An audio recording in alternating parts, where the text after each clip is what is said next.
मुझको कहना मैं तुझे अब भी प्यार करता हूँ। बेवफा न मुझको कहना मैं तुझे अब भी प्यार करता हूँ।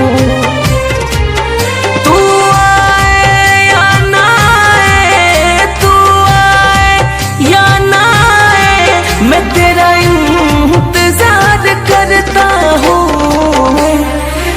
बेवफा न मुझको कहना मैं तुझे अब भी प्यार करता हूँ। हाँ बेवफा न मुझको कहना मैं तुझे अब भी प्यार करता हूँ।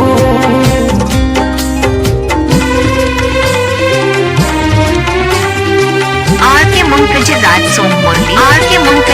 सोममुरली मेरा मोबाइल नंबर है 9334545448।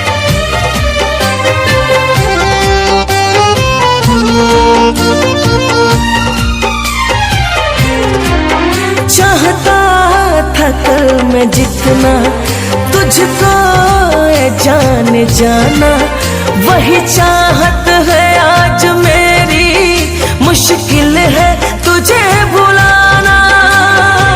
बता तो देते मेरे प्यार को भुला क्यों दिया, अरे बता तो देते मेरे प्यार को भुला क्यों दिया, दर्द गम देकर इस दीवाने को रुला क्यों दिया। चाहता था कल मैं जितना तुझको जाने जाना, वही चाहत है आज मेरी, मुश्किल है तुझे भुलाना। शिकवा न करूँगा तुझसे, शिकवा न करूँगा तुझसे, मैं ये करार करता हूँ। बेवफा न मुझको कहना मैं तुझे अब भी प्यार करता हूँ। हाँ बेवफा न मुझको कहना मैं तुझे अब भी प्यार करता हूँ।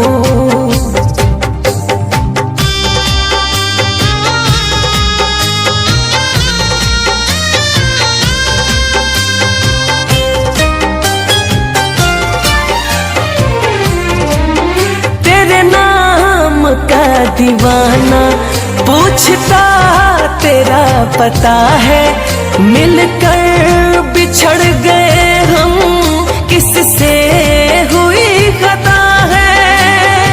उम्मीदे वफा की आस लिए बैठा हूँ, अरे उम्मीदे वफा की आस लिए बैठा हूँ, अभी तलक तेरी तस्वीर दिल के पास लिए बैठा हूँ। तेरे नाम का दीवाना पूछता तेरा पता है, मिलकर बिछड़ गए हम किससे हुई खता है।